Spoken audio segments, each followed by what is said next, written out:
حبايبي الحلوين، عاملين ايه؟ اهلا بيكم. لو اول مره بتشوفوني، انا دعاء ودي قناتي. النهارده بقى يا جماعه عاملين سمك سنجاري، بس ايه حكايه. سمك بوري سنجاري بطريقه تحفه جوسي، طعمه حلو جدا جدا. هقولك ازاي تفتحيه سنجاري، وهقولك ازاي تحشيه وتتبليه ويبقى طعمه تحفه، وشكله كمان تحفه في التقديم زي ما انت شايفه كده عليه الخضار بقى مستوي وتحفه، وكمان جوسي جدا وطعمه في منتهى الجمال وطري جدا ولذيذ جدا جدا جدا.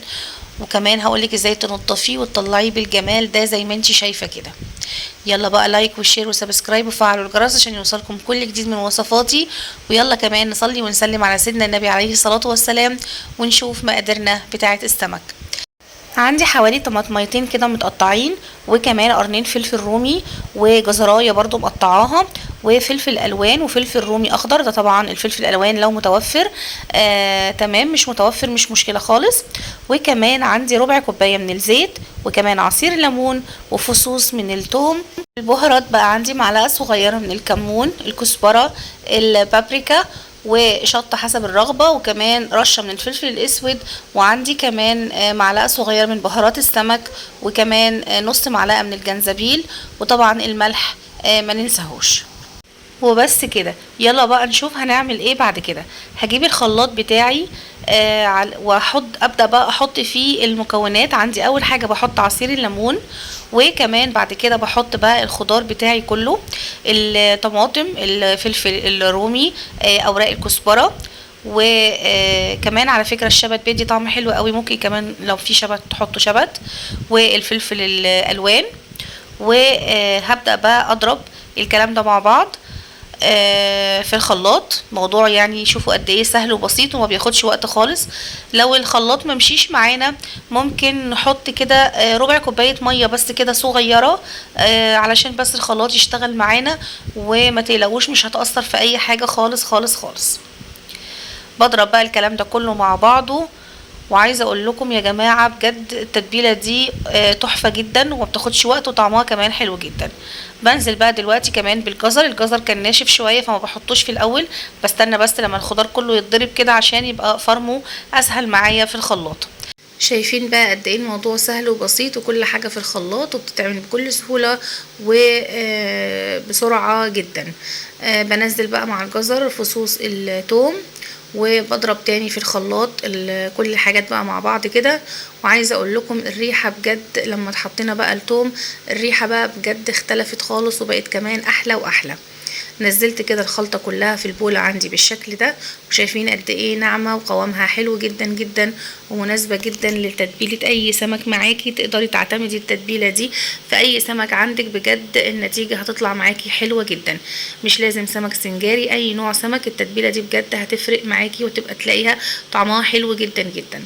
زي ما انت شايفه معايا بقى كده، نزلت التوابل كلها، البهارات اللي معايا كلها، وقلبت كويس. وكمان هنزل بكميه الزيت اللي معايا، واحطها كده على التتبيله علشان الزيت ده هيطري لي السمك معايا، وهي يعني يخليه كده اطرى وطعمه احلى. بس كده خلطتي بقت جاهزه وريحتها حلوه جدا. باين. يلا بقى نشوف السمكية بتاعتنا هنعمل فيها ايه. انا هنا عندي سمكة بوري بالشكل ده زي ما انت شايفاها. هفتحها. انا مرضتش اخلي السماك يفتحها لي، فضلت ان انا افتحها معاكم كده عشان اوريكم هي بتتفتح ازاي. باجي من الظهر واروح فاتحه كده بالسكينه زي ما انت شايفه معايا كده. زي ما انتوا شايفين فتحته كده من الظهر، والفتحة دي هي اللي اسمها سنجاري. يعني اي سمك في الدنيا يا جماعة فتحته من الظهر بالشكل ده، ده اسمه سنجاري.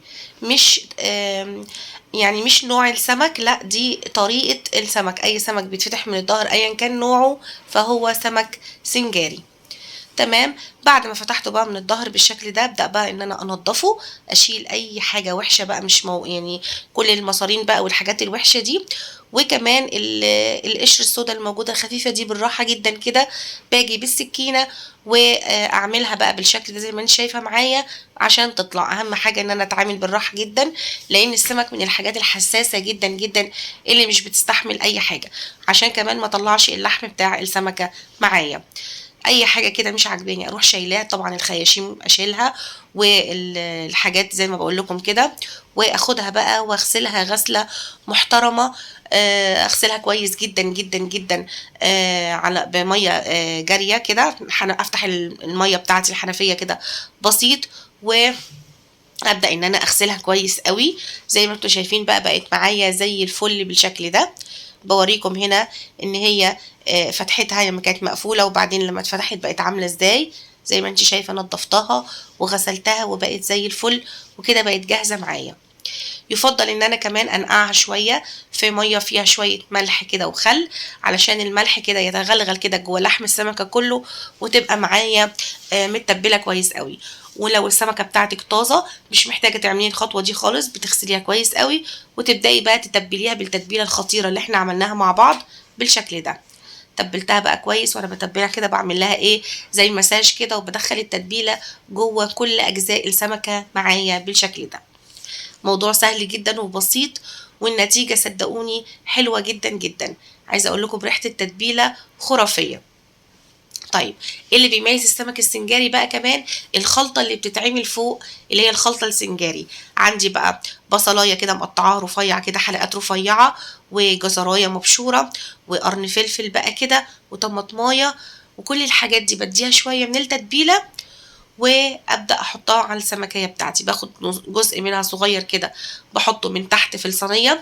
يفضل يا جماعه ان انا احط ورق فويل، انا حطيت على الصينيه على طول، بس لا انت حطي ورق فويل وحطي عليه بعد كده الخلطه دي، وبعد كده حطي السمكيه فوق الخلطه، وارجعي بقى حطي بقيه الخلطه. احنا حطينا نصها او اقل من نصها يعني في الصينيه من تحت، فاحنا ونحط بقى الباقي عليها من فوق. عايزه اقولك انت هتسيبي السمك وهتمسكي في الخلطه دي، بيبقى طعمها بجد يا جماعه خرافي. البصل مع الفلفل مع الجزر مع الطماطم، شويه خضره كده صغنطاطين، وتحطي بقى عليها كده ربع كوبايه زيت على الوش وبس كده، وتدخليها الفرن. ما بتاخدش حاجه، الفرن بيبقى متسخن معايا على درجه حراره 180، ما بيبقاش سخن قوي، على درجه متوسطه يعني. وبدخل بقى السمكيه، مش بتاخد وقت خالص، نص ساعه. انتوا عارفين السمك مش بيستحمل، بيستوي بسرعه، وبتكون طالعه بالجمال ده زي ما انتوا شايفين. لحمها بقى ابيض وجميل ومستوي وطعمه حلو جدا جدا. ربع كوبايه الزيت اللي احنا حطيناها بتخليه كده طري ودايب دوبان معاكي، وبيطلع بالجمال ده زي ما انت شايفه. يلا بقى جربوا الطريقة، وهستنى تطبيقاتكم وتعليقاتكم، لان بجد رأيكم بيهمني جدا وبيفرق معايا جدا جدا. لو عايزين اي وصفة قولولي في التعليقات، وان شاء الله هعملها لكم. وما تنسوش بقى اللايك والشير والسبسكرايب وتفعلوا الجرس عشان يوصلكم كل جديد من وصفاتي على القناة. ويلا باي باي، ونتقابل في فيديوهات جاية كتير مع بعض ان شاء الله. يلا باي باي يا حبايبي.